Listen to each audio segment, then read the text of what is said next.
Coach L.A. Tenorio mga bro, seryoso na talaga sa Magnolia Hotshots at Justin Brownlee may offer daw sa Japan B-League. So gumalaw na nga itong bagong coach ng Magnolia Hotshots mga bro na si Coach L.A. Tenorio. Pinapirma na nga nila ng kontrata si Paulo Taha na former Ginebra player. Masipag nga ang player na to noon sa Barangay Ginebra. Hindi lang mabigyan ng maayos na minuto dahil sa lalim ng bench nitong Barangay Ginebra noon. Tinanggal na rin ni Coach L.A. Tenorio itong veteran center ng Magnolia Hotshots na si Rafi Revis. Seryoso na talaga itong si L.A. Tenorio na i-improve ang Magnolia Hotshots mga bro. Tama lang din talaga na tinanggal si Rafi Revis para mabigyan ng spot ang iba nilang big man. May edad na rin kasi talaga tong si Rafi Revis mga bro at hirap nang makipagsabayan sa mga batang big man. Isa pa, may mga kumakalat nga na balita sa social media na dinidisrespect ni Rafi Revis itong si Coach L.A. Tenorio noong lumipat ito sa Magnolia Hotshots. Pero ayon nga sa source mga bro ay baka kunin ng Barangay Ginebra itong si Rafi Revis. Well, para sa akin mga bro, mukhang malabo pa nga sa sabaw ng pusit na kunin ng Barangay Ginebra itong si Rafi Revis kahit kailangan ng isang big man.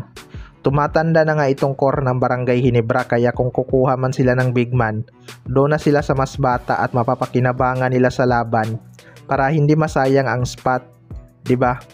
Marami namang big man na pwedeng mapitas ang Barangay Ginebra. Nandyan nga si Kimar Carino o Christian David. Sa kabilang banda naman mga bro, Justin Brownlee may offer daw sa Japan B-League. Kahit nabigo ang Gilas Pilipinas sa kanilang kampanya sa FIBA Asia Cup Qualifiers mga bro, kuminang naman ang performance ni Justin Brownlee. At isa talaga sa mga pinaka-memorable sa tournament na yon ay yung kanyang panablang tira kontra Saudi Arabia na nagpaiyak ng maraming fans ng kalaban. Dahil nga sa performance ni Justin Brownlee sa FIBA Asia Cup mga bro, may mga scout nga daw ng Japan B-League ang nagkaka-interest dito kay Justin Brownlee.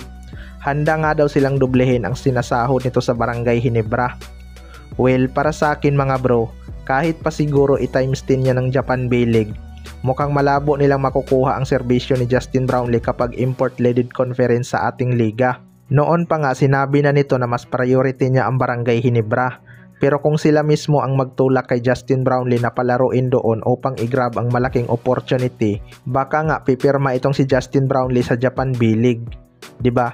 Pero sa ngayon malabo pang ang aalis si Justin Brownlee dahil mahigit isang buwan lang magsisimula na nga ang Governors Cup. Isa pa, malaki talaga ang utang na loob ni Justin Brownlee sa Barangay Ginebra dahil dito nga siya mas nakilala at mas sumikat.